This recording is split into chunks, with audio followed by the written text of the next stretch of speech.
कोणाच्या घरात घुसून काम धंदा करायचा.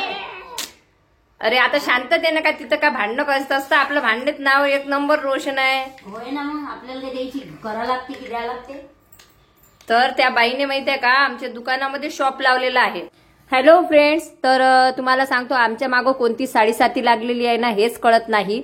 काही दिवस माझं शॉप बंद होतं तर तिथं ना एका लेडीजने अक्षरशः तिचं शॉप लावलेलं आहे. आता तुम्ही सांगा, खर्च आम्ही लावलेला आहे, गाडी आमची आहे, सर्व काही. आणि म्हणजे त्यांना इतकं प्रेमानं सांगून सुद्धा त्या काय आम्हाला बोलतात की खाली होतं म्हणून आम्ही लावलं. आता मग तुम्हाला कसं वाटते मी मुद्दामून कोणासोबत भांडणं करते किंवा मी मुद्दामून असं करते? मी काहीही करत नाही. ये सब मेरे ही साथ क्यों होता है हे मुझे समजता नहीं है. तर आईला इथं शॉप लावायचं आहे कारण तिकडं आईची ये जा वगैरे भरपूर होते आणि भरपूर लोक म्हणत होते आईला या वयात काम करायला लावतं का असं तसं. तर आईला घरी बसून खाणं पिणं चालत नाही, तिला आधीपासून मेहनत करायची सवय आहे. आणि कसं आहे, जो व्यक्ती पैशात खेळतो ना तर त्याला आवक पाहिजे. तर त्याच्यामुळं आई इथं आता चहाची कॅन्टीन सुरू करणार आहे. तर माझ्या या कामामुळे काय झालं होतं की मी तिथं जाऊ शकत नव्हती, म्हणून आई आणि मी आज आम्ही फायनली तिथं पोहोचलो. तर मला ते पाहून धक्काच बसला की त्या बाईने खुशाल आमच्या शॉपमध्ये शॉप लावलेलं होतं. फक्त गाडी यूज करत नव्हती, बाकी आमचा टेबल वगैरे सर्व काही यूज करत होते. आणि इथं आता तुम्हाला माहिती आहे मी ब्लॉगर आहे तर मी व्हिडिओ घेणं माझं काम आहे. तर त्या आम्हाला म्हणत होते आम्हाला व्हिडिओत घेऊ नका असं तसं नाही. अरे बाबा, तेवढं आम्हाला कळतं, आम्ही कोणाला व्हिडिओत घेत नाही. परंतु हे कितपत योग्य आहे? एखाद्याची जागा आहे मस्त, आम्ही तिथं सावलीसाठी हे केलेलं आहे. आणि ते म्हणतो ना आई त्या घरात नागोबा, असं काही लोकांचं काम असते. तर त्याच्यामुळे मी काही त्यांना मग जास्त बोलली नाही. म्हटलं जाऊ द्या, जशी आपली पडती होती, आपल्या नवऱ्यानं आपल्याला सोडलं होतं तर आपण हे नाश्ता सेंटर लावलं होतं. परंतु हे लोक आम्हालाच काय मिळतात ना तेच कळत नाही. असं असते, एखाद्या व्यक्तीच्या मागं नवरा भाऊ फॅमिली नसली की त्या व्यक्तीचा ना कोणी सुद्धा फायदा उचलायला बघते. परंतु मी काही गप्प बसणार नाही. मी त्यांना आज फायनली प्रेमाने समजून सांगितलं होतं की आमची जागा तुम्ही रिकामी करा, उद्यापासून आमच्या शॉपवर अजिबात दुकान लावायचं नाही. मुझे सजना के लिए, सजना गेला तिकडं. तर चला, व्हिडिओ समोर जाण्याच्या अगोदर तुमच्यासोबत एक खूप महत्वाची गोष्ट शेअर करायची आहे की भरपूर लोकांना असं वाटत आहे माझं चॅनल डिलीट झालं, हे झालं ते झालं. तर जे काही झालेलं आहे ते लवकरच तुमच्या समोर येणार आहे. परंतु चॅनल वगैरे डिलीट झालेलं नाही आहे आणि लवकरच त्या चॅनलवर व्हिडिओ पण पडणार आहे. तर आज ही साडी कशी दिसत आहे कॉमेंट बॉक्समध्ये नक्की सांगा. आणि त्याच्यासोबतच कानातले कसे दिसत आहे ते पण सांगा. आणि कसं आहे, प्रत्येक स्त्रीला चांगलं राहणे आणि त्यासोबत लिपस्टिक लावणे खूप आवडते, बरोबर ना? मला पण आधी आवडत नव्हतं, परंतु ते कसं आहे ना की आता व्हिडिओ वगैरे करायला लागतात ना म्हणून मी लावते. तर मी ना विषमुक्त आणि केमिकल मुक्त अशी लिपस्टिक लावत असते कारण माझ्या सुंदर ओठांना इजा पोचू नये. आता तुम्ही म्हणा केमिकल मुक्त विषमुक्त अशी लिपस्टिक ही आहे कोणती? तर ही आहे अर्थ moisture matte long stay lipstick carnation nude. सुरक्षित आणि विषमुक्त असल्यामुळे माझ्या ओठांना इजा पोचत नाही, भेगा पडत नाही आणि इझिली कोणी सुद्धा यूज करू शकते कारण सेफ आहे. मला माहितीये का, ममा अर्थच्या शेड मध्ये ना भरपूर कलर अवेलेबल आहे, परंतु मी माझ्या ओठांसाठी लावत असते कॉर्नेशन न्यूड. ही तुमच्या ओठावर 12 तास टिकून राहते. त्यासोबतच ना जर ही तुमच्या चेहऱ्यावर कुठं लागली तर त्याचा अजिबात तुमच्या चेहऱ्यावर डाग धब्बा पडत नाही. त्यासोबतच जेव्हा तुम्ही हे लावताना एका स्ट्रोक मध्ये लावल्या जाते आणि त्यासोबतच स्मॉच प्रूफ असल्याने कुठल्याही प्रकारचा डाग धब्बा सुटत नाही. मॉइश्चरायझेशनसाठी अॅव्होकॅडो तेल आणि व्हिटॅमिन ई सह समृद्ध आहे.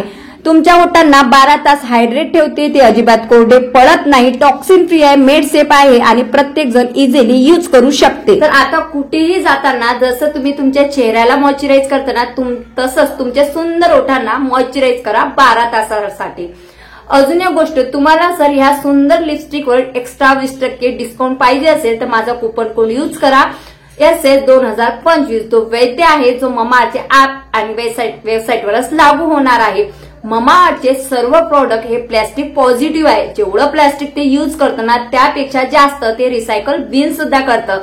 आणि तुम्ही ना ममाअर्थचे प्रोडक्ट घ्या आणि तुम्हाला ते कसे वाटले ना तुमचं ते मत त्या ममाअर्थच्या वेबसाईटवर टाका, कारण तुमच्या मताचा विचार हे ममाअर्थ करते आणि त्यांच्या प्रोडक्टमध्ये सुधारणा करत आहे. तुमच्या मताचा विचार करूनच त्यांनी ओनियन शॅम्पू मध्ये सुधारणा केलेली आहे आणि अजून नवीन प्रोडक्ट मध्ये ते सुधारणा करणार आहे. हे सर्व प्रोडक्ट तुम्हाला अमेझॉन, फ्लिपकार्ट, नायका आणि पर्पलवर तर मिळणारच आहे, परंतु तुमच्या जवळच्या स्टोअरवर सुद्धा मिळणार आहे. आता जेव्हा कधी तुम्ही बाहेर मार्केटमध्ये जाणार आणि तुम्हाला हे जेव्हा प्रोडक्ट दिसणार ना, तर मला कमेंट बॉक्समध्ये सांगायला विसरू नका. तर चला आता कुठेही जाताना केमिकल आणि विषमुक्त असं आपल्या ओठांना मॉइश्चराईज करा. हे प्रोडक्ट घेण्यासाठी खाली डिस्क्रिप्शन बॉक्समध्ये मी लिंक टाकलेली आहे. क्लिक करा, खरेदी करा आणि हो, कुपन कोड यूज करून एक्स्ट्रा 20% डिस्काउंट मिळवा. हॅलो फ्रेंड्स, तर आता आम्ही आलेलो आहोत शॉपवरून. शॉपवर काय झालंय?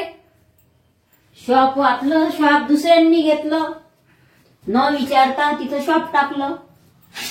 हा, तर आमचं शॉप म्हणजे कसं आपल्याचमुळे झालेलं आहे असं. कारण मी म्हणत होती की त्या हॉस्पिटल जवळ छान चालते आणि माझ्या या कामामुळे कसं झालं की मला तिथं शॉप लावता नाही आलं लवकर. फिरस्ती दौरा होता, परंतु मग आई म्हणे चल आज तर गेली बाबा तिथं एकदाची. तर त्या ताईचा मला कॉल आलेला होता, तर त्या शॉप मागत होत्या. परंतु मग आता ही इकडलं शॉप बंद असल्यामुळे आई म्हणे मला ते चालवायचं आहे म्हणे शॉप. त्याच्यामुळे मग मी त्यांना बोलली की नाही, मी तुम्हाला देऊ शकत नाही, कारण आम्हाला पण तिथं लावायचं आहे. त्याच्यानंतर मग रूम चेंज आणि मग हे पुण्यात हे तिकडे फिरण्यात आमचं काही लावणं झालं नाही. मग आज सहज म्हणून आम्ही तिथं गेलो होतो.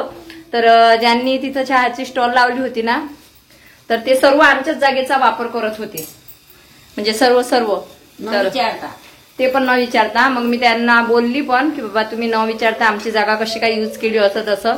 मग ते बोलले तुमची बंद होती म्हणून आम्ही यूज केली. मग मी पण त्यांना जास्त बोलली नाही, कारण कसं आहे प्रत्येकाची काहीतरी मजबुरी असते, बरोबर. प्रत्येकाला नवऱ्यानं काही ना काही धोका दिला म्हणून आता कसं होत आहे की नवऱ्याने सोडल्या काय म्हणतो आपण बायकावर सगळी जबाबदारी. त्याच्यामुळे प्रत्येक बाई आता व्यवसायामध्ये उतरलेली आहे. ती म्हणते जाऊ द्या, आपण जो आपला व्यवसाय चालवायचा, बरोबर. तर आता त्याच्यामुळं बघतो आता उद्या किंवा परवा शॉपचं त्याचं आहे ना साफसफाई वगैरे करून घेते आणि नंतर मग आई ते शॉप उघडणार आहे. तिथं चहा अजून भेल सगळं ठेवणार आहे. हो काय? हा, सुकीवाली वेळ. तर कांदा नाश्त्याचं काही आपल्याला हे नाही आहे, नाश्ता खपती नाही, तसेच गाईले लावून द्यायला लागतात मग. हो का? बरं लय थकलो बाबा आम्ही.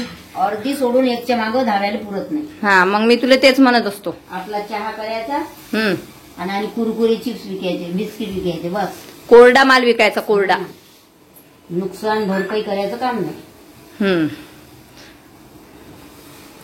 तर चला आता संध्याकाळ झालेली आहे, दिवा वगैरे लावण्याची वेळ झालेली आहे. सगळ्यात अगोदर चहा वगैरे घेणार आहोत आम्ही.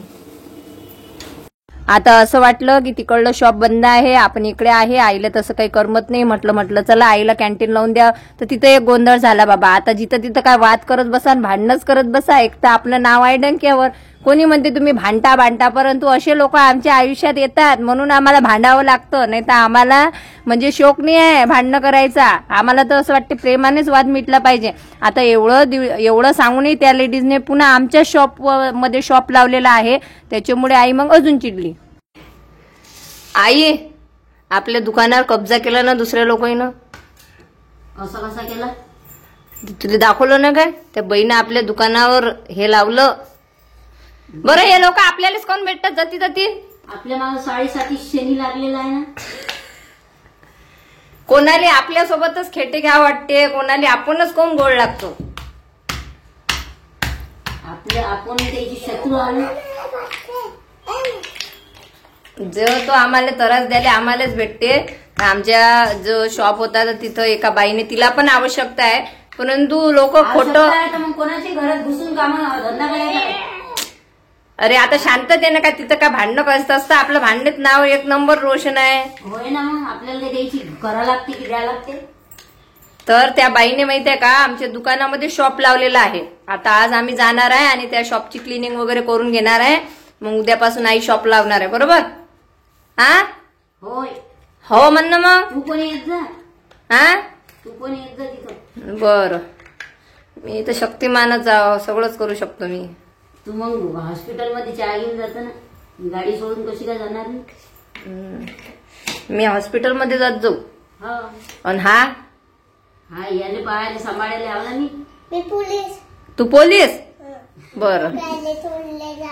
हा, कुठं चोर पकडायला जात? बरं. चोर घुसले ना आपल्या कॅन्टीन मध्ये. किती उचले चोर? 2. शिपाई त्याला पकडणारा. चला तर आता आम्ही जाणार आहे शॉपची साफसफाई करायला. बघा असे आमचे ग्रह फिरलेले आहेत बाबा, एक झालं की एक सुरूच असते आमच्या मागं. तर चला बाय बाय. व्हिडिओ आवडल्यास लाईक कमेंट शेअर सबस्क्राईब करा. भेटूया नेक्स्ट व्हिडिओमध्ये. पिल्लू बाय बाय कर. पिल्लू पिल्लू